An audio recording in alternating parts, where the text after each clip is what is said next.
હા, તમે જય અમારા આદિવાસી. કામ નહીં કર્યું છે. જય જોહાર. હા, જય જોહાર, જય આદિવાસી. જય આદિવાસી. આજે આ સમાજના તમામ યુવાનો સ્વયંભૂ પોતાના રીતે અહીંયા કરી રહ્યા રોડમાં બહુ મોટો ખાડો પડી ગયેલો છે, એટલે એ ખાડાનું પૂરણ કરવા માટે અમે લોકો અહીંયા આવેલા છે. તમે જોઈ શકો છો.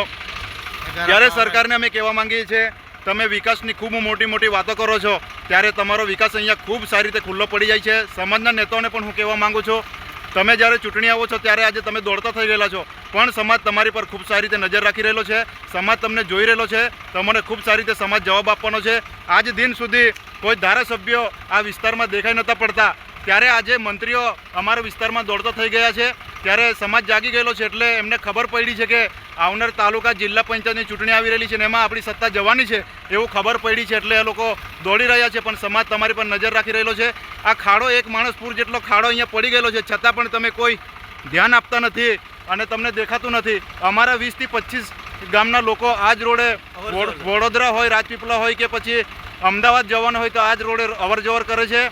ત્યારે અગાઉ પણ કેટલીક ઘટનાઓ ઘટી ગયેલી છે અને અમારા લોકોના જીવો ગયેલા છે. ત્યારે અહીંયા કોઈ ઘટના ઘટશે તો જવાબદાર કોણ લેવાનું છે, એ બહુ મોટો પ્રશ્ન અહીંયા ઊભો થાય છે. એટલે અમે સરકારને કહેવા માંગીએ છીએ, તમે વિકાસની બહુ મોટી વાતો કરો છો, ત્યારે તમારો વિકાસ ક્યાં ગયો? ત્યારે અમે આજે સમાજના બધા યુવાનો વડીલો ભેગા થઈને અમે પોતાની રીતે આ ખાડો અમે પૂરીએ છીએ, જેથી કરીને અમારા લોકોનો જીવો બચી જાય.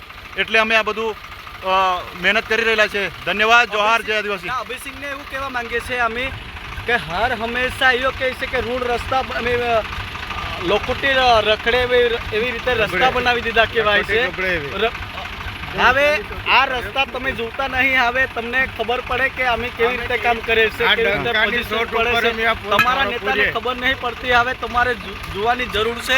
અને આજ લગીને તમે આવો ખાડો પૂરતા નથી ને તમને કહેવા માંગીએ છીએ અમે અભિસિંહ કાકાને.